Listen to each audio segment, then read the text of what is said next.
네, 현대 사회에서는 난임으로 고생하시는 분들이 20만 명이 넘어서고 있다고 합니다. 이처럼 난임 인구가 많이 증가하는 이유는 평균적으로 결혼하는 연령이 많이 높아지는 부분도 있고요. 또 여성분들이 사회 진출과 함께 과도하게 스트레스에 노출되는 그런 상황이 또 영향을 미치고 있습니다. 또 환경 오염과 환경 호르몬 등에 의해서 뇌 분비계가 교란되고 있는 것이 좀 악영향을 미치는 것으로 조사되고 있습니다. 한 가지 케이스를 살펴보면 인공유산을 당하고 오셔가지고 유산 후 조리를 받으려고 하는 환자분들이 있습니다. 이런 분들을 보면 굉장히 심적으로도 또 마음적으로도 몸적으로도 다 힘들어하는 경우가 많은데요. 이런 분들은 습관성 유산을 앓게 될 확률이 굉장히 높습니다. 그래서 첫 번째 유산을 당했을 때는 그러려니 하다가 두 번째, 세 번째가 반복이 되면은 이제 그거에 대한 두려움 때문에 재차 임신을 시도하기도 힘들어지는 상황이 됩니다. 그래서 이런 분들이 시험관 아기를 시도를 한다고 하더라도 시험관 아기가 정자와 난자가 만나고 착상까지는 성공을 하더라도 그게 유지가 되지 못하고 절박하게 유산을 당하는 그런 경우가 보통 생기곤 합니다. 우리가 과일나무에 비교를 하면 과일나무가 과일이 완전 익고 난 상태에서 과일이 떨어지는 경우와 과일이 완전 익지 않았는데 저희가 억지로 잡아당기는 경우가 있잖아요. 그러면은 어떤 상태에서 나무에 더 상처가 클까요?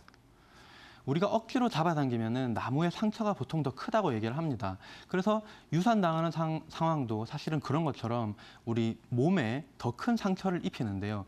거기다가 마음도 더 안 좋게 되고 또 다음 출산에 대한 준비까지 해야 되기 때문에 복합적으로 매우 힘든 상황이 됩니다.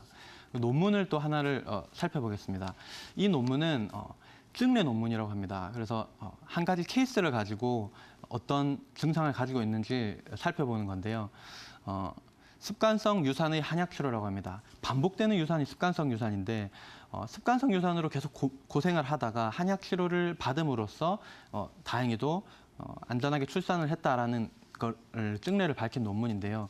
우리 논문을 많이 살펴보면은 시험관을 병행한 아기와 시험관과 인공 수정한 후에 한약을 같이 병행한 경우에 출산율이 굉장히 높아지는 걸 확인할 수 있습니다.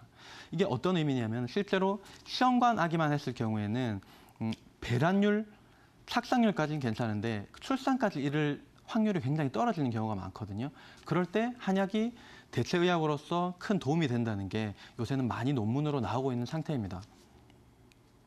그래서 양방에서 현대의학에서 배란 유도제라는 거를 보통 맞으면서 과배란을 시킵니다. 그래서 난자를 많이 나오게 하고 거기다가 정자를 수정을 시켜가지고 착상을 시켜가지고 임신을 하게 만드는 건데 이런 과정들이 물론 힘든 과정이기도 하지만 그러고 나서 뒤에가 문제가 되는 거죠. 초반에 착상까지는 만들 수 있다. 현대의학에서 착상까지는 만들 수 있다라고 하지만 그 후에 자궁에서 그 수정된 태아를 계속 가지고 있는 방안이 시간이 1년 동안 그걸 계속 유지하기 계속 힘들다는 겁니다. 그렇기 때문에 이제 근원적으로 자궁과 난소의 기능을 올려주는 한의학 치료를 하시면은 좀 더 도움이 될 거라는 이제 그런 연구 결과가 많습니다. 그래서 한방적으로는 우리가 자궁이 차갑다라고 하면 따뜻하게 해줘야 되고 자궁이 너무 뜨겁다라고 하면 순환을 좀 시켜줘야 됩니다. 순환을 시켜서 활발하게 해주면은 얘네들이 수태 능력이 올라가게 되는 거죠. 그래서 우리가 너무 차가운 집이나 뜨거운 집에서는 우리도 살고 견디기 힘든 것처럼 실제로는 자궁도 마찬가지입니다. 자궁이 하나의 방이고 태아가 거기 살고 있는 아기가 방 환경이 좋아야지만 오랫동안 자궁 속에 있다가 건강하게 출산을 하게 되는 거죠.